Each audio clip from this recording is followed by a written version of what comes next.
We bring in our reporter, Canny Maphanga, who is following the story. Canny, a very good afternoon to you. Of course, perhaps bring us up to speed with the developments at the Commission so far, because what we have been hearing from Witness C is Pretoria businessman Jerry Boshoga. How does he fit into the picture as we listen to the evidence presented?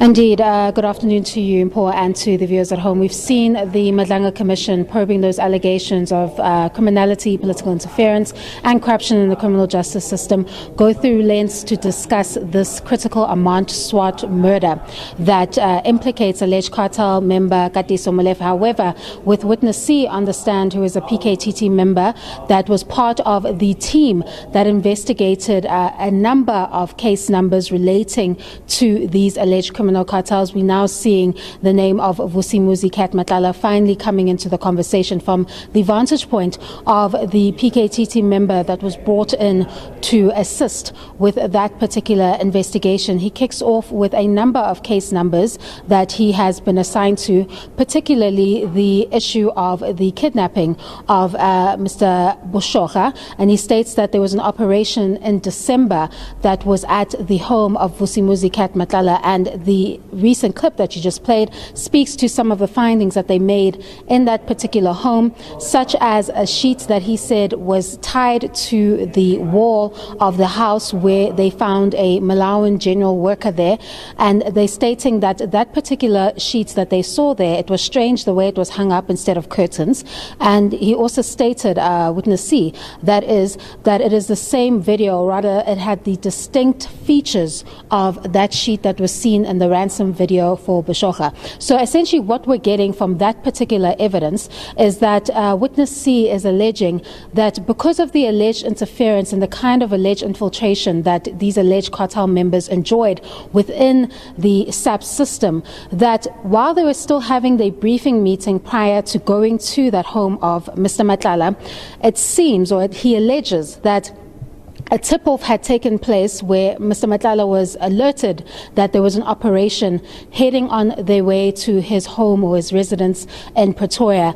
And Witness C states, or rather testifies, that there was ample time then for Vusumuzi Matlala to then, remove Mr. Boshoga from the residence. That is what they believe, because they argue in their testimony that they had good reason to believe that he was currently still in that home based off of the information that they were getting in their investigations, and then of course what they found once they got to that residence. He also paints a picture of Mr. Matlala being someone who was volunteering information quite freely during this operation, including name dropping some of the senior high-ranking SAPS officials that he alleges to have enjoyed relations with.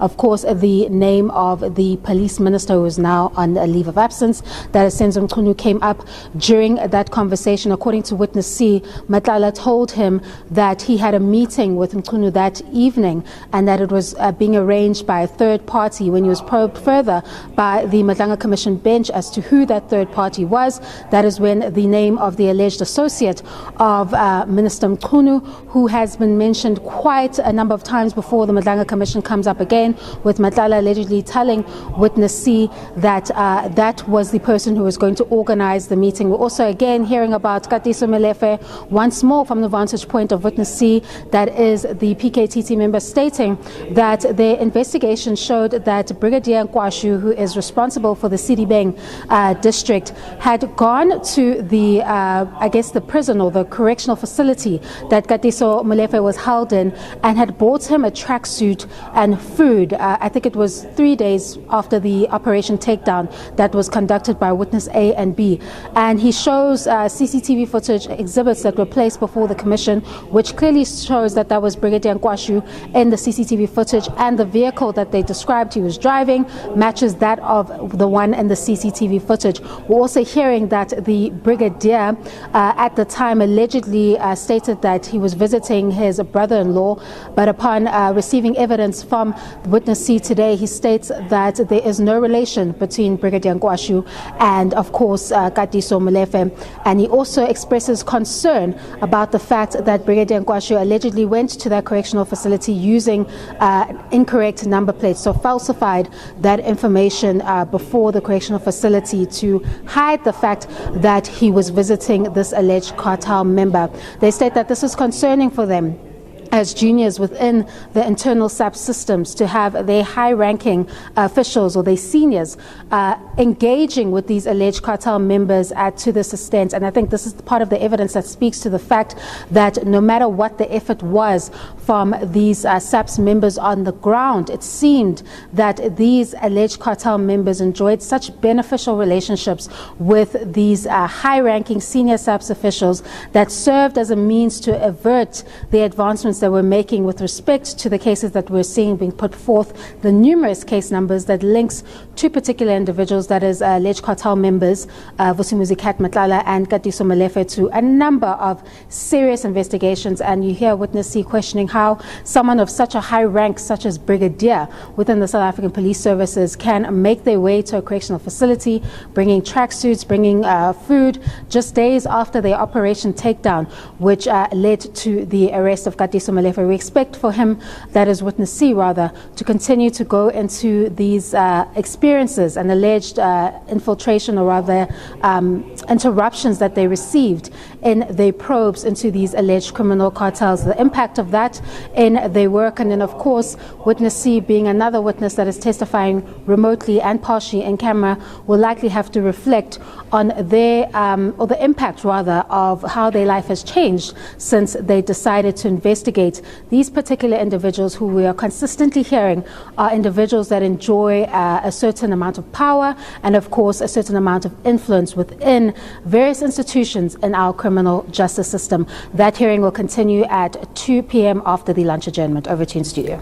Kenny, we also know that Witness C testified that Matlala denied any involvement in the kidnapping of the Pretoria businessman Jerry Boshoga, but we also understand that there was an exchange of monies, that money was almost the center of these relations. What do we know about Matlala and Boshoga?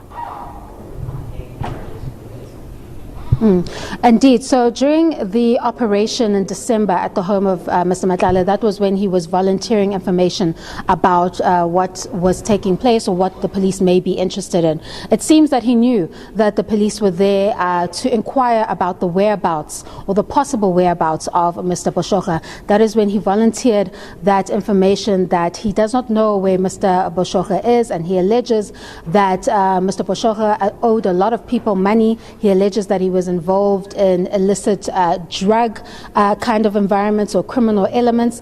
He mentioned an amount of 5 million, alleging that that was what was owed to him by Mr. Boshoga, and that he allegedly was assisting the family of Boshoga into finding him, or rather closing in on his possible whereabouts at the time. So he was distancing himself from the possibility that Mr. Boshoga could have been at his residence at the time. But we're already hearing from Witness C that he already testified that someone would have allegedly tipped off Mr. Matlala that there was a briefing taking place and an operation was about to ensue at his Pretoria residence. And then of course, in the exercise of name dropping, that is where the money comes in, Paul. We are hearing that when he was name dropping all these high ranking officials such as Lieutenant General Shadrack Sibiya and General Khan, that is when the issue of an alleged exchange of monies and how a third party would come and fetch monies allegedly for Mr. Sibiya. So it is in that context